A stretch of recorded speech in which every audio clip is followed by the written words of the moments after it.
Ano bang solusyon para kumulot ng sobra yung buhok? Ginawa ko naman yung mga nakikita kong advice dito sa TikTok. Wag daw mag-conditioner, wag daw mag-shampoo, o kaya sabunin daw ng Safeguard yung buhok. Gumamit na rin ako ng iba't ibang hairspray, hair mousse, pero wala talaga. As in, ang bilis niyang bumagsak. Kukulot siya mga ilang minutes, pero babagsak din siya agad. Today, may itatry ako ngayong product. Tingnan natin kung magiging effective ba ito sa akin. Kasi matagal ko na itong nakikita dito sa FYP ko. So, ito yung Heatless Hair Curler. Ito pala yung mga kasama niya. Meron siyang dalawang hair ties. Meron siyang clump. Ito yung pinaka-rod niya. Ganyan siya. Tapos, kung kinuha ko, may kasama na siyang hair cup. Pero mas mura niya siyang makukuha kapag walang ganito. So, ito na yung lahat. Bago natin gamitin to, kailangan tuyong-tuyo yung buhok natin. Maglalagay muna ako ng hair mousse. Kasi sabi nila, maganda daw gamitin yung Heatless Hair Curler kapag naka-hair mousse ka.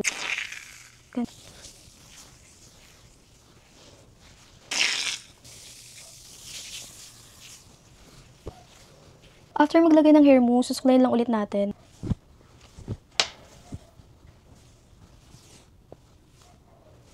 Kuhain natin to. Pag nasa middle na, lalagay niyo to. Para di siya gumalaw. Since naka-divide na to sa dalawa, tatali ko muna tong isa. Ito para hindi gumalaw.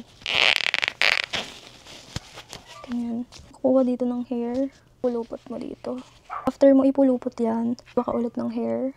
Ito naman yung next na ipupulupot mo dito. Bali sabay na sila. Tapos kukuha ka ulit.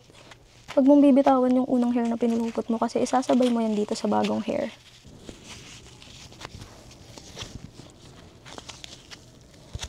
Ganyan.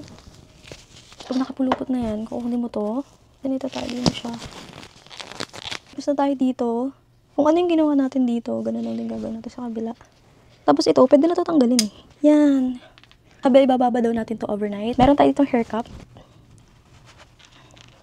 So, balikan ko na lang kayo bukas. Papakita ko sa inyo kung anong result. Sana talaga humulot.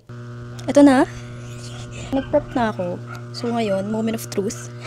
11:12 na guys. Buwan pasok ko, bubiyahe pa ako ng mga 1 hour. Malilate ba ako? O hindi.